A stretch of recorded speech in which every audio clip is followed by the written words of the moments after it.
Revelation 3957. From the 16th and 17th of January 1947. Visible creation realm of the adversary of God, but who has no power over it. Although everything visible testifies to God's strength and the Creator's will, creation is nevertheless part of his adversary, for its substances are spiritual substances permeated by his will, which has therefore set itself against God.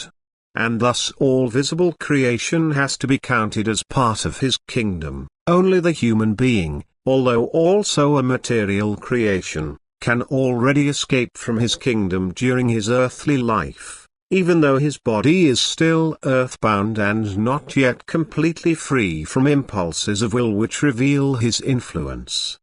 The human being's soul, however, can already have completely fled his world and dwell in the kingdom which is its actual home, where only God's strength and will is active and where therefore no earthly creations exist which carry God-opposing will. However, God's adversary does not have power over the visible creations on earth, although it is his kingdom. Substances related to him, of which creation is composed, are nevertheless completely inaccessible to his influence because God's will alone governs this creation.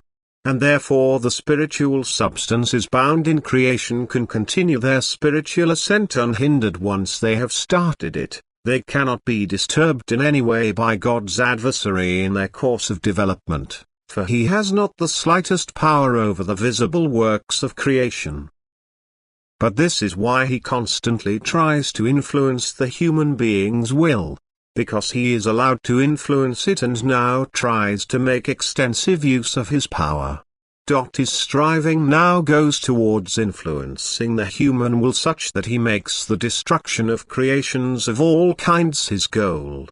And since this is mostly the effect of a loveless way of life, he therefore first seeks to kill love in the human being and to awaken in him the inclination towards the world, which drives him to obtain pleasures at the expense of his fellow human beings. Once the human being allows himself to be carried away by loveless actions, he has placed himself in the power of God's adversary, and his thoughts and actions are contrary to God. And then he will open himself more and more to that influence and be a willing servant to it on earth. The material world is his kingdom, that is, banished in it is the spiritual, which still carries its will within itself, thus is contrary to God, but which nevertheless strives upwards in the law of compulsion. He now seeks to liberate this spiritual so that it returns to him again and helps to increase his power. And therefore he seeks to encourage man to destroy works of creation for reasons of unkindness.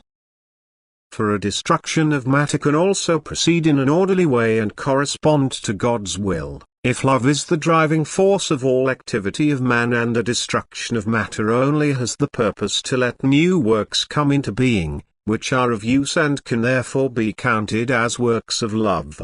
Then the spiritual in matter is only helped to further ascent according to God's will.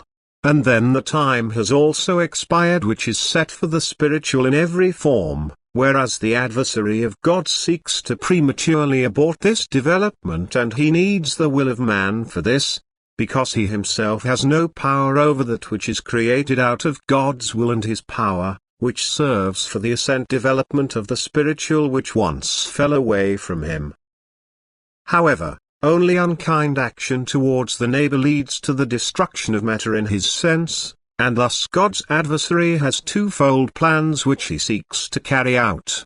To liberate the spiritual and prevent it from developing upwards, and at the same time also to win over the human being himself by first destroying all his development through his compliancy, and in the last stage becoming in bondage again to the one who is the cause of his imperfect state and who seeks to draw all strength from God in order to increase his power.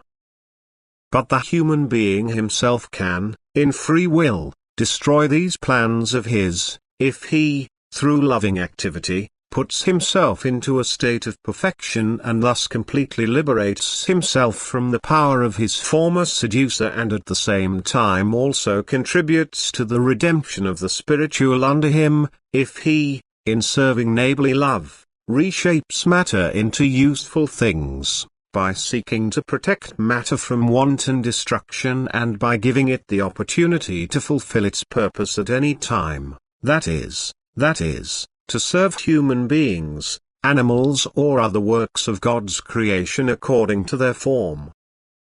Nothing is without meaning and purpose, and every work of God's creation is based on a wise purpose, and therefore man, too, should allow love and wisdom to apply in his activity.